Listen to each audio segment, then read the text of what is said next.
What is friendship?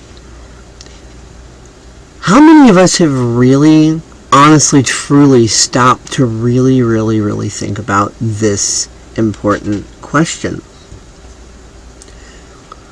I don't mean moral or ethical debates. I don't mean egocentric opinions going back and forth. I don't mean friends lists and Valentine's Day cards and who's the most popular kid at school and can you be their friend, and I don't mean an exchange of, oh, what has this person done for me and what have I done for them. I don't mean a contest. I mean, forget all of the neurotic societal materialistic crap. I mean, really, like, from the heart, like, deep pondering. Have you asked yourself, what is friendship? What does it mean to you? Better yet, what would you like it to mean? What do you think it should mean? I mean, what do you think it should mean? Not what opinion did you hear someone say about it that you happen to think sounds cool or sound correct or whatever. Like, what does it mean to you? What do you think it should be?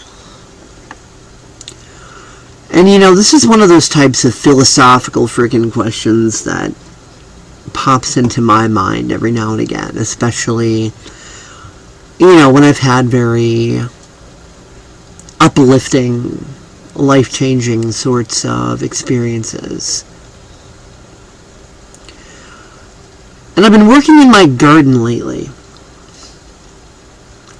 And at the risk of sounding cliche, although I have to sound cliche, because humans only relate to each other on common frames of reference points. Otherwise, it just sounds like a bunch of blah, blah, blah, blah, blah, and we don't know what the fuck any of us are talking about. I was in my garden, and I thought to myself, as I was kind of paying attention to what I was doing with my garden, friendship is kind of like a garden. Yet life is like a box of chocolate. No, I'm not going to get all lame Forrest Gump and shit on you. Don't worry. No, seriously. It's like, if you really look at it, I mean, if you look at gardening from the point of view of enjoying it, not like from the work and maintenance, materialistic point of view, but like when someone really enjoys gardening, such as I do, both the person and the garden are getting something out of it. It's a mutual exchange, and it's natural. It's not obligatory. Like, no one's obligated to go grow a garden. I mean, no one's gonna do that unless they really enjoy doing it. And obviously, a garden does its thing naturally. It's like, you don't have to pay the plants to grow. You don't have to convince the plants to grow. It's just, nature does what it does automatically. And so it's, your choice to either align with that or not. And if you're growing a garden, if you enjoy doing such things, then obviously it's easy to align with that if you enjoy it. So then it's just a matter of going about the journey of learning how to do it and continuing to get better at it through experience. And a lot of it's going to be trial and error. You're going to have weeds pop up sometimes. You're going to have difficulty getting certain plants to grow, and other plants are going to grow way too much, and sometimes you might go nuts trying to figure out, what to do with all that extra abundance of that one species of plant that's just growing too damn much. And, there's just all these dynamic, variables about it, and it can be challenging, and at times it can be a little unnerving and stressful. I mean, it's just, it really is like a friendship, because, like, A good friend can be all of those things. But in this context, a good friendship is mutually beneficial, albeit not perfect, never perfect. Wouldn't be any fun if it was perfect anyway. Mutually beneficial, not perfect, but rewarding, and based in this appreciation to where, it's something you appreciate and you really enjoy being a part of it, even though sometimes your friend might drive you crazy and you might sometimes feel like absolutely fucking killing them and grabbing your hands around their throat, choking the shit out of them. It's like there will be days like that. But overall, a good friendship happens naturally, just like a garden. It's nothing that has to be forced. It has its ups and downs, it has its good days and its bad days, so on and so forth. And not to mention, when people look at these things materialistically, I've noticed that we're all taught by society to look at the beginning of a friendship, as if it's supposed to have a set beginning. Like there's this line that says okay, begin here, like it's a race, right? And then it's like, start your engines, and like we're navigating like this obstacle course racetrack. Okay, so it's like we're beginning friendship. We're driving along here. And there's all these, obstacles and tight turns and asshole, cut me off, bitch. So it's like we're going through this friendship. Sometimes a little too slow, other times at really high speed. And then there's the quote-unquote middle of the friendship, and then the dreaded end of the friendship.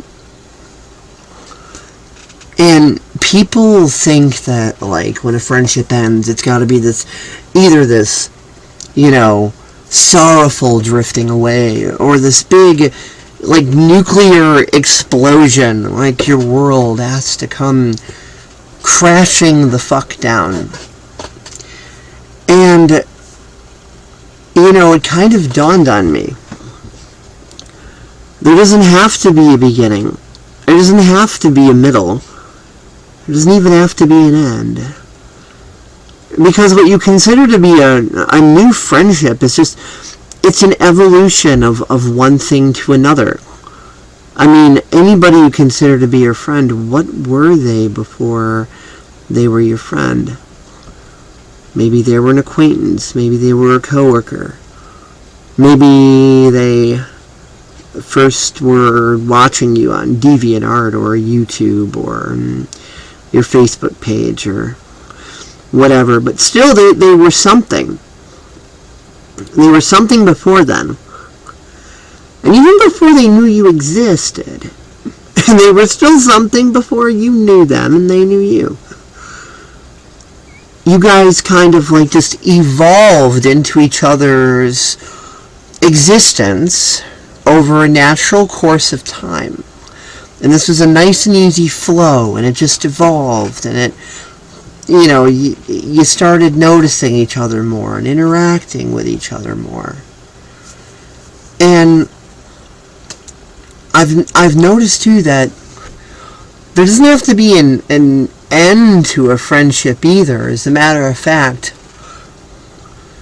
a friendship can become dysfunctional, obviously, when a friendship is based on apathy or, some sort of, political agenda or whatever.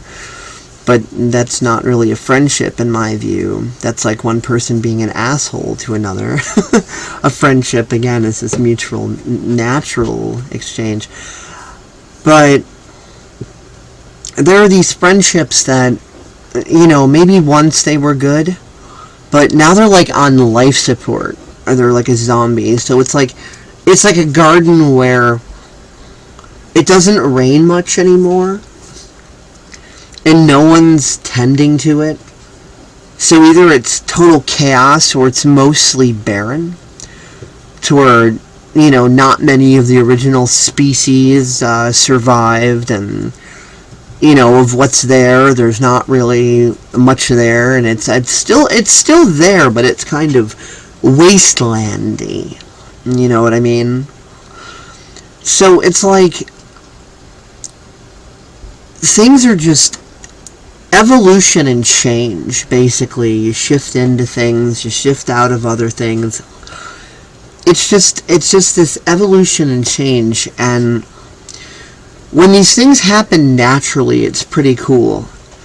And kind of everything seems to get set in its proper place.